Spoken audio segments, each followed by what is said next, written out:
Sirawing Nitis.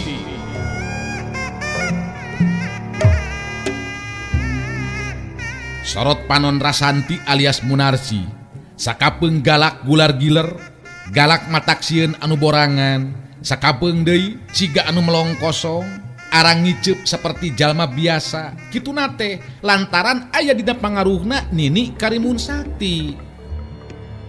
Dongeng Sunda Romansilan ngajujut laku mapai rundayan carita hiji jajaka katurunan Jawara Sunda. Sirawing Nitis. Sanca dawuk cengkat nangtung muterkeun paneuteup-na kasabudeureun eta patempatan, narik napas panjang bari ngagerendeng ngomong sorangan. Di mana aing bisa manggihan si topeng mayitnya? Sanajan bener arwah panasaran Ki Buyut Ireng anu sumanding geus mere pituduh mangsa diri aing ngayakinkeun ilmu, tapi tetep nu ngaran si topeng mayit cenah boga ilmu anu luar biasa. Kadinya aing kudu guru ilmu. Ku cara kitu kakara bisa malaskan nyeri ka Sirawing. Sirawing Nitis digarap Kumang Inoy, naskah Yasana Yat R, pangreka jeung panyeup sora Udi Gibran, dibaturan Kukang Awe, teknik jeung editing garapan Nopan Cahya Lagawa, dibaturan Kukang Ence, pangjejer gawe Muhammad Ismail Haufansa.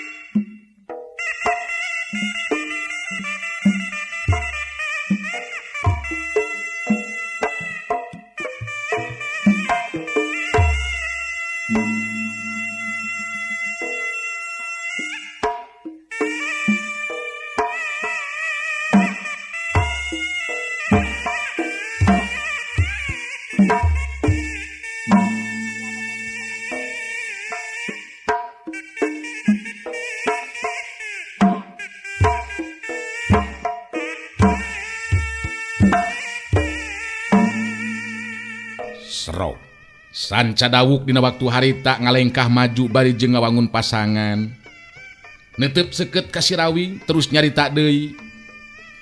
Geus teu kudu loba carita sia Deul Rawing, geura saya ka diri pikeun binasa ku leungeun dewek dina waktu ayeuna. Rasakeun ye kumaneh. Ya.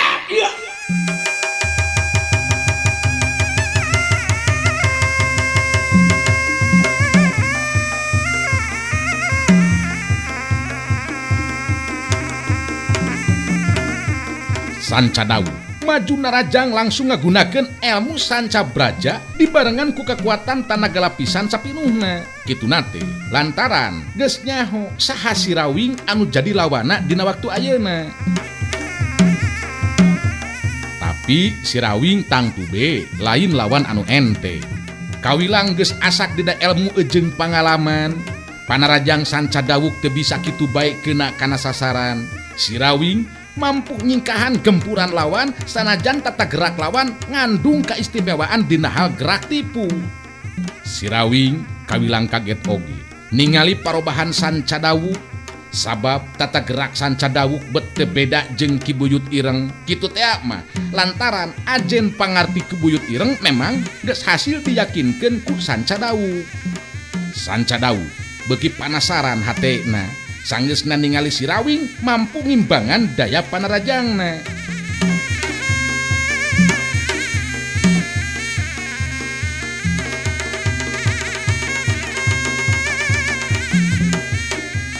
Rasanti jeung Wiguna anu ngabandungan kana lumangsungna eta tarung harita kaentepan ku perasaan salempang.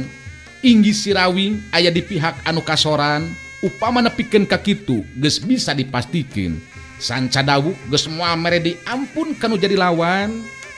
Sirawing jadi bisa ngarti ayeuna mah ilmu Ki Buyut Ireng tetela geus kacangking ku Sanca Dawuk nganung harti Sirawing sarua be ejeng adu hareupan jeung Ki Buyut Ireng.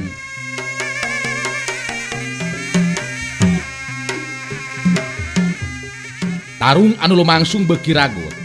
Sanca Dawuk terus naker tanaga ejeng pangartina. Manehna bener-bener nafsu hayang bisa ngabinasakeun nu jadi lawan. Tapi kangaranan ngabinasakeun lawan saperti Sirawing tangtu be lain pagawean anu gampang. Sabab Sirawing memang geus bisa ngarti yen elmu Sanca Dawuk jelas elmuna Ki Buyut Ireng. Rasanti ningali aya kasempetan anu hade. Harita nyampeurkeun ka lebah Laras Anting. Anu saterusna ngabebaskeun Laras Anting tina kaayaan dirina anu dilumpuhkeun ku Dewi Angrum. Ningali Laras Anting dibebaskeun tina panglumpuhan Rasanti, Dewi Angrum teu wani ngalakukeun tindakan naon-naon sabab geus jelas tahapan ajen pangartina Rasanti aya di saluhureun manehna. Dirina dibebaskeun tina panglumpuhan, Laras Anting nganuhunkeun kana piturungna Rasanti kadenge harita nyarita lalaunan. Atur nuhun kana bantosan sareng pitulung salira. Upami henteu aya pitulung ti salira mah duka kumaha kaayaan abdi. Cek Laras Anting sorana dumareuda sedih campur ejeng bunga. Laras Anting diajak ka nangtung ku Rasanti. Teu lila kadenge Rasanti nyarita di barung ejeng imut. Henteu kadasar emutan ayeuna mah. Langkung saya salira tenangkeun be heula ayeuna mah nya emutan. Mudah-mudahan be pun bapak di pihak anu unggul mangsa ngungkulan jalma saperti Sanca Dawuk anu kejem telenges dina tindakanana. Laras Anting unggul manehna oge memang miharep Sirawing aya di pihak anu unggul. Laras abdi oge kitu pisan. Margi upami Sanca Dawuk anu unggul tos tiasa dipastikeun urang sadayana bakal cilaka. Ditindak ku si Sanca Dawuk tur dibinasa. Tah kitu aya namanya. Urang Bandungan baheula kumaha pungkasanan lumakuna tarung dina waktu ayeuna. Kabeh perhatian dina waktu harita dipusirkeun deui kana lumangsungna tarung antara Sanca Dawuk jeung Sirawing.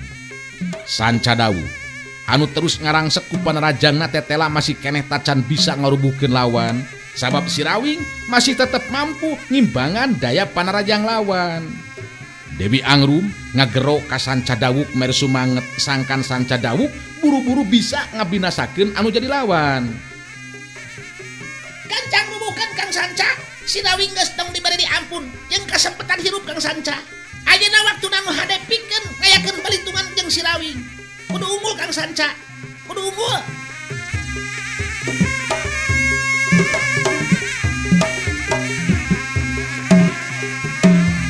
Sanca Dawuk terus ngaronjatkeun kecepatan gerak panerajangna, tapi Sirawing anu ngagunakeun elmu pancerasa sarining bayu. Jiri mengalir upama kalangkang, kecepatan gerakna teu beda ti angin, ngajadikeun runtuyan panerajang lawan teu bisa asup keuna kana sasaran. Sedengkeun Sirawing anu geus ngarti kana kakuatan lawan, manehna teu wani nibankeun panerajangna. Sabab lawan boga kekuatan ilmu muara braja anu mampu nyedot kekuatan tanaga lawan. Sanca Dawuk anu terus-terusan ngarangsek ku panerajangna, akhirna jadi mimiti leuseuh tanagana.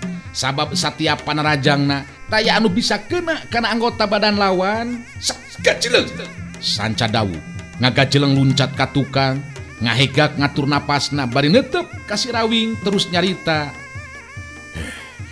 Lamun bener ngarasa jadi jago sia. Tarungna montong terus-terusan bebalicetan deuleu Rawing. Coba tarung secara jago saja ti deuleu. Urang adu kekuatan tanaga sia. Lain kala kajocorelatan nyingkahan panerajang dewek sia. Coba silaing ayeuna anu narajang Rawing. Si Rawing nyerenge seuri, sikepna tetep tenang, teu lila terus nyarita deui. Hayang ditarajang lantaran rek ngagunakeun elmu muara braja meureun nya. Elmuna Ki Buyut Ireng. Hade ngan kuring kapaksa ngagunakeun kakuatan pamungkas meureunan.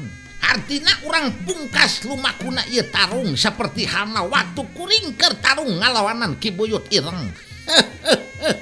Nyateuna naon ari keur kuring mah Ngadenge omongan si Rawing seperti kitu, Sanca Dawuk harita ngahuleng, jadi mikir oge Sanca Dawuk inget kana kejadian waktu Ki Buyut Ireng tarung pamungkas ngalawanan si Rawing anu akhirna tetela Ki Buyut Ireng anu ajal binasa sedangkeun si Rawing masih kene hirup aya di kieuna.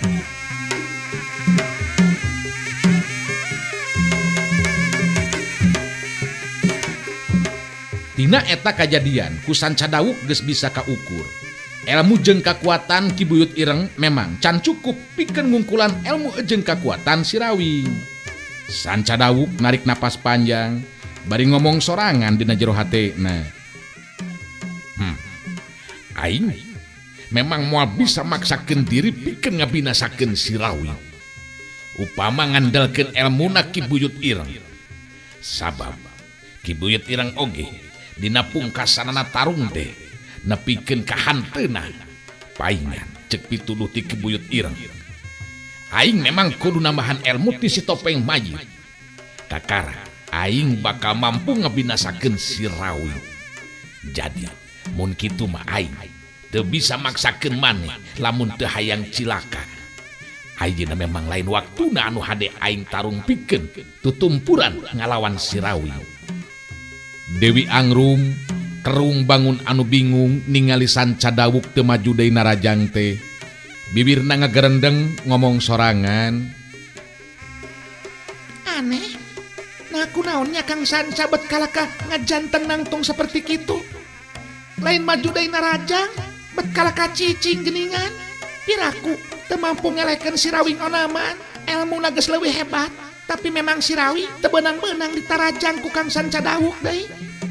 Buka ilmu naon tah si Rawing teh nya. Ningali Sanca Dawuk kalaka ngajanteng nangtung, si Rawing nyerenge seuri bari terus nyarita. Kumaha Sanca? Arek nepikeun ka pungkasanana wae yeuh tarung teh. Sedengkeun nyawa teh eueuh jualan, Sanca eueuh jualan. Mahal nyawa teh mahal. Nu matak entong dina lebar. Contoh seperti halna anu karanapan ku Ki Buyut Ireng. Lain binasa ku kuring, tapi bongan sorangan anu maksa hayang aja dina tarung. Sanca Dawuk narik napas panjang bari ngagerendeng ngomong sorangan. Panona neuteub seukeut kanu jadi lawan. Aing memang can mampu upama kudu nepikeun kangelehkeun si Rawing dina waktu ayeuna. Upama maksakeun ngagunakeun kekuatan ilmu pamungkas, geus bisa dipastikeun diri aing bakal ngarandapan nasib saperti halna Ki Buyut Ireng. Hiji-hijina jalan aing kudu ngelehan maneh dina waktu ayeuna. Sanca Dawuk jadi terus mikir anu leuwih asa. Manehna oge embung ari kudu nepikeun ka ngarandapan nasib anu saperti halna Ki Buyut Ireng. Ajal binasa dina waktuna tarung patutunggalan. Cileng. Sanca Dawuk harita luncat ka gigireun Dewi Angrum anu masih keneh can ngarti ku tindakan Sanca Dawuk dina waktu harita.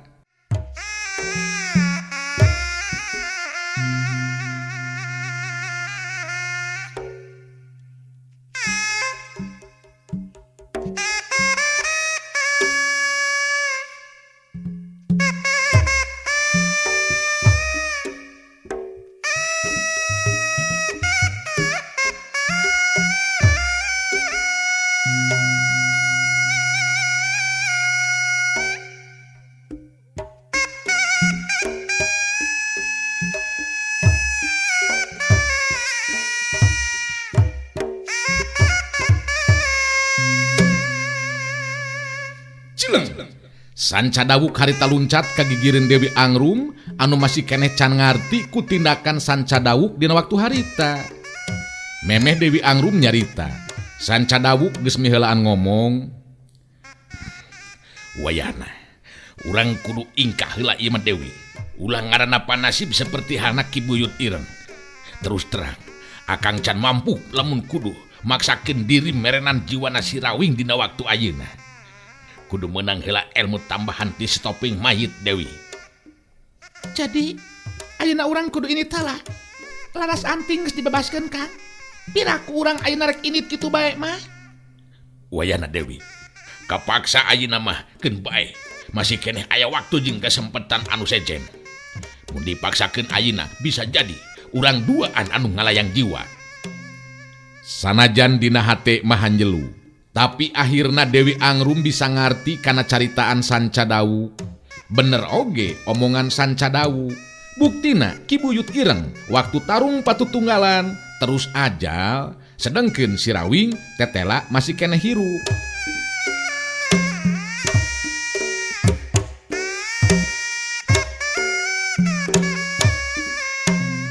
Dewi Angrum kadenge harita nyarita. Nyalamun kitu mah, kumaha Kang Sanca bae abdi mah. Sancadawu ngareret ka si Rawing, teu lila terus nyarita ditujukeun ka si Rawing. Rawing, si lain dina waktu ayeuna aya keneh milik sia. Sabab dewek masih keneh mereka sempetan pikeun hirup. Engke dina waktuna anu tangtu, ieu balitungan urang teruskeun deuleu. Dagoan sia Rawing dina waktu anu moal lila deui. Si lain memang kudu ajal binasa ku leungeun dewek. Hayu Dewi, hap, ya, kecileng, corlat, cileng. Tinggara jeleng Sancadawuk jeung Dewi Angrum naringgalkeun eta patempatan. Ningali Sancadawuk jeung Dewi Angrum ngejat init ninggalkeun eta patempatan. Rasanti ngagero bari ngagajeleng luncat. Dewi Angrum mentong kabur. Ya. Meh labas Rasanti ngudag anu kabur. Tapi kadenge sora si Rawing anu nyarita ditujukeun ka Rasanti. Hap. Keun bae ulah disusul Nyai. Ngahamur-hamur tanaga barina oge geus antepkeun. Rasanti kapaksa ngarandeg eureun lengkahna, ngareret ka si Rawing anu jadi bapana terus leumpang nyampeurkeun. Jelema jarahat kitu nah bet kalaka diantepkeun ama. Padahal jelema saperti kitu mah ulah dibere ampun ari cek abdi mah. Sabab engkena bakal ngabahayakeun. Buktina tadi geningan kalaka ngancam ke ama. Si Rawing nyerenge seuri, sikepna tetep tenang terus ngawalon. Nu matak init kabur oge lantaran geus embungeun papanjangan. Keur naon ku urang make jeung diudag segala rupa. Nya geus we antepkeun. Leheung basa mun kasusul, mun teu kasusul pan kalakah cape meureunnan. Hepangna init ngajat oge geus embung urusan. Kunaon make jeung dipaksa. Rasanti narik napas panjang, kawilang geus apal kana adat anu jadi bapakna. Kadenge Rasanti nyarita deui. Ama mah kitu bae. Jelema geus jelas kejem telenges sarta jahat, masih kena dihampura ama ah. Entong terus amek cek ama oge Nyai. Pangna manehna ngejat kabur lantaran hayang salamet. Ayeuna kurang keukeuh rek dicilakakeun. Atuh meureunnan urang sarua we jeung maranehna lamun kitu mah eueuh bedana. Nerte Nyai. Keun be nya teu kudu dicilakakeun atawa dibinasa ku urang. Da geus dina waktuna oge nya. Boh jelema jahat kitu deui jelema bager. Geus waktuna mah bakal nyangirah ngaler Nyai.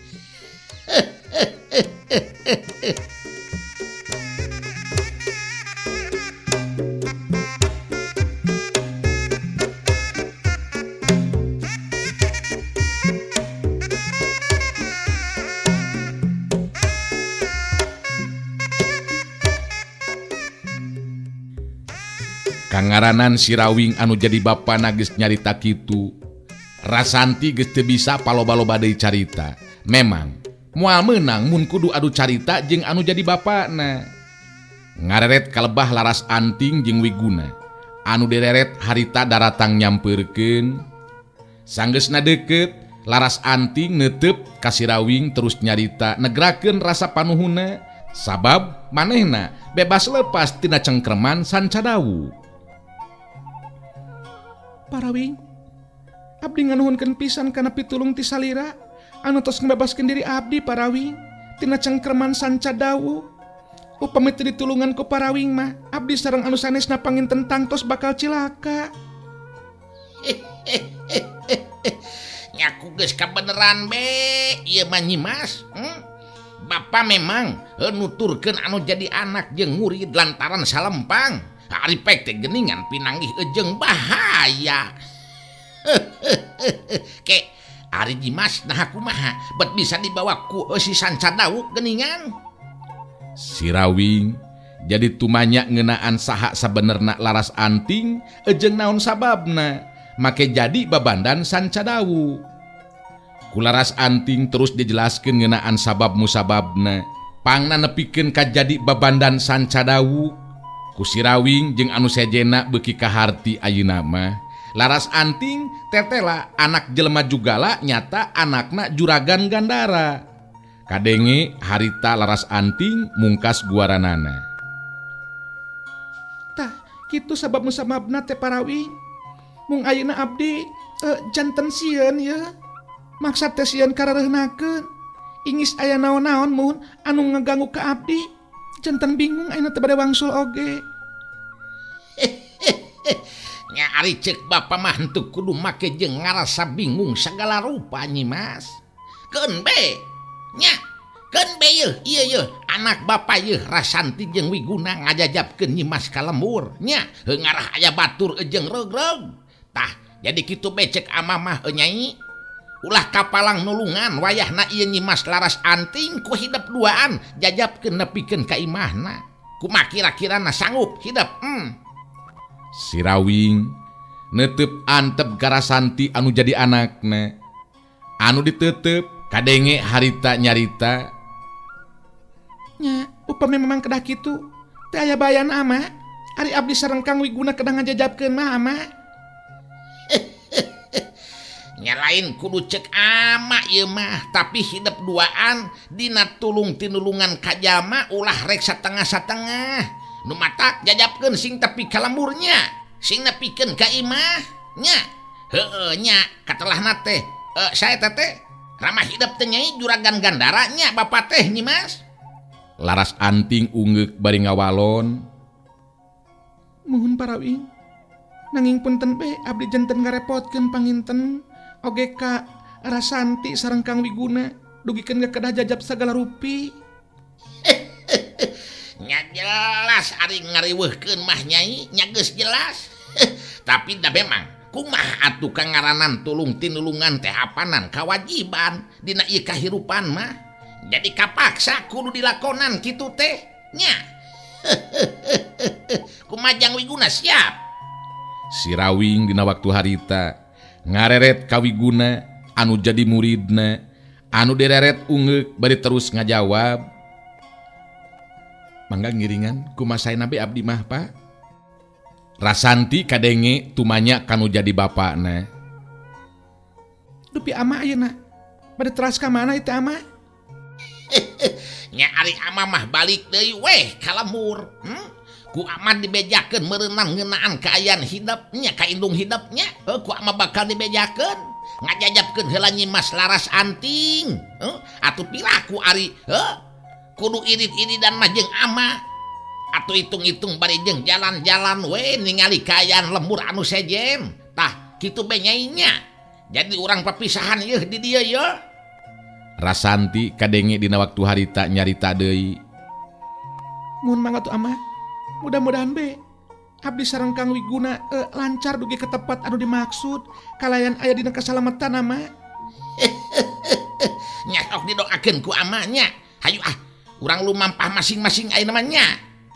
Si Rawing geus kitu mah indit ninggalkeun eta patempatan ngaleosna si Rawing ditetep ku Rasanti Wiguna jeung laras anting.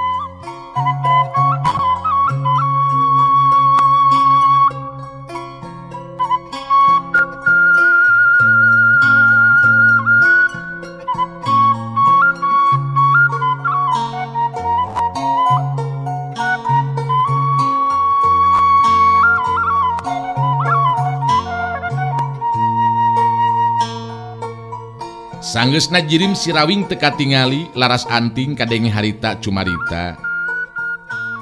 Bagja Kang diri abdi margi tiasa diparengkeun tepang sareng parawing. Tadi nama mengukur semet wartos be ngenaan parawing teh. Ayeuna mah geuningan ditepangkeun dina kieu na. Malihan nandugikeun ka dijejabkeun ku putrana sareng ku muridna segala rupi ieu teh. Sekali deui abdi nganuhunkeun pisan kana segala rupina. Rasanti imut terus kedal deui lisan. Mun kedah ngamaklum teh, pun bapa menyeta kitu geuningan benten tinu sanes nyi Mas. Margi tos kitu adatna upami ngobrol teh, kirang-kirang nama tiasa nyinggeung paraosan. Teu sawios, malih ayeuna mah abdi tos ngabuktoskeun langsung, henteu mung ukur beja ngeunaan kaayaan parawing teh. Nu memang sering ka kuping salaku jago anu numpes tina laku kajahatan. Ayeuna mah ke Bandungan ku abdi, ke Bandungan langsung tindakanana dina ngungkulan amukan sanca dawuh. Rasanti jeung Wiguna lantaran geus beunang parentah ti Sirawing sarta pada aya dina kasapukan, harita ngajajabkeun laras anting pikeun mulang ka pilemuran.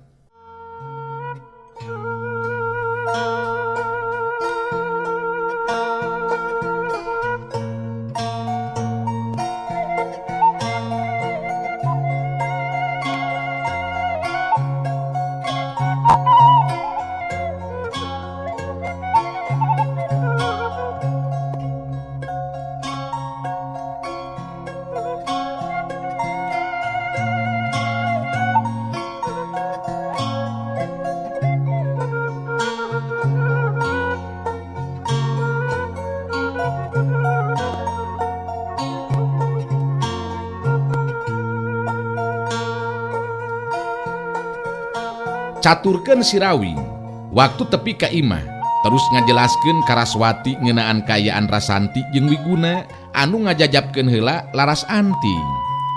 Teu wudu Saraswati jadi kaget oge meunang beja ngeunaan Rasanti ijen jajaten ngalawanan sanca dawuk nu tangtu be lain tandinganana. Kadenge Sirawing mungkas guaranana.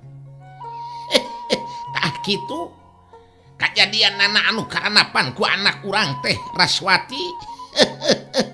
Dengan hadewe akang geus terus rasa hayang nuturkeun jeung ngawaskeun dasar memang anak urang kudu salamet meureunang.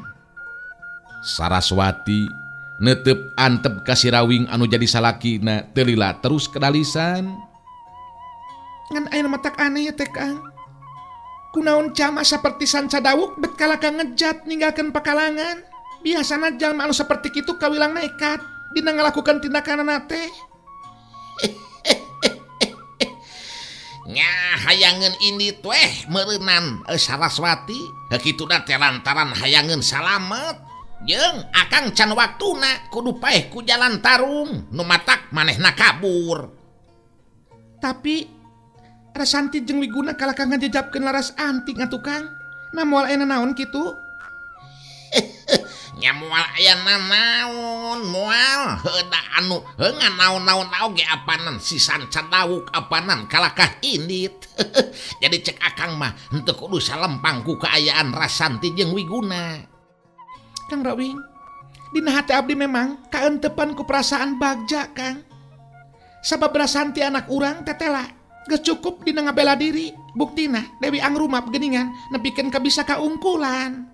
Tapi tetep Kang, tacan rasa ngarsegem belangku kabunga Kang, tur kabagjaan. Pasti balik deui ka anak urang anu lalakinya si kelingnya. Kitu pan maksud Raswati teh. Saraswati ungeuk paneuteub jeung paromana jadi robah bangun anu ngemu rasa kasedih. Bener Kang Rawi. Nah aku mah bae caritaan atawa keterangan ti Jaka Sinangling teh geuningan bet henteu bukti wae. Anak urang teu embol-embol datang geuningan Kang. Kang Rawing oge geuningan bet kalaka tenang-tenang bae diperhatikeun ku abdi teh. Nya ari geus akang kudu kumaha Saraswati? Maknya kudu lulumpatan mah. Da lain ku cara lulumpatan ieu mah, tapi kudu ku cara ditarekahan. Heungan naon anu dilisankeun ku Saraswati akang oge teu ngabibisani. Malah mimiti sabil ieu hate akang oge moal boa nyalahan tak keterangan ti Jaka Sinangling teh. Kitu pisan kasalampangan abdi oge Kang. Hanas urang terus ngarap-ngarap kedatangan anak urang lantaran dumasarkan keterangan ti Jaka Sinangling. Ari pek anak urang teu datang deui bari teu puguh laratanana. Bet jadi prihatin atuh Kang upami nepikeun ka kitu teh. Si Rawing katingali harita ngahulang siga anu keur mikir. Manehna bisa ngarasakeun kana kaayaan hate ejeng pikiran Saraswati anu jadi pamajikanana dina waktu harita. Si Rawing unggut-unggutan teu lila terus kedal deui lisan.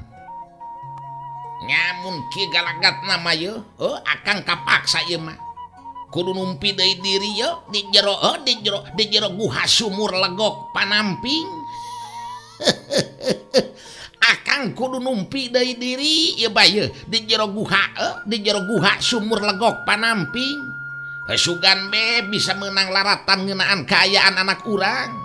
Da bukti geuningan pituduh ngeunaan Rasanti mah apan teu nyalahan. Jadi akang kudu init mun kitu mah yeuh Raswati. Saraswati neuteup antep ka salakina terus nyarita deui. Maksud Kang Rawing teh manawi aya pituduh ti gaib pangintennya ti guha sumur legok panamping. Nya upami sakintenna memang bakal aya hasilna mah abdi teu kabotan Kang.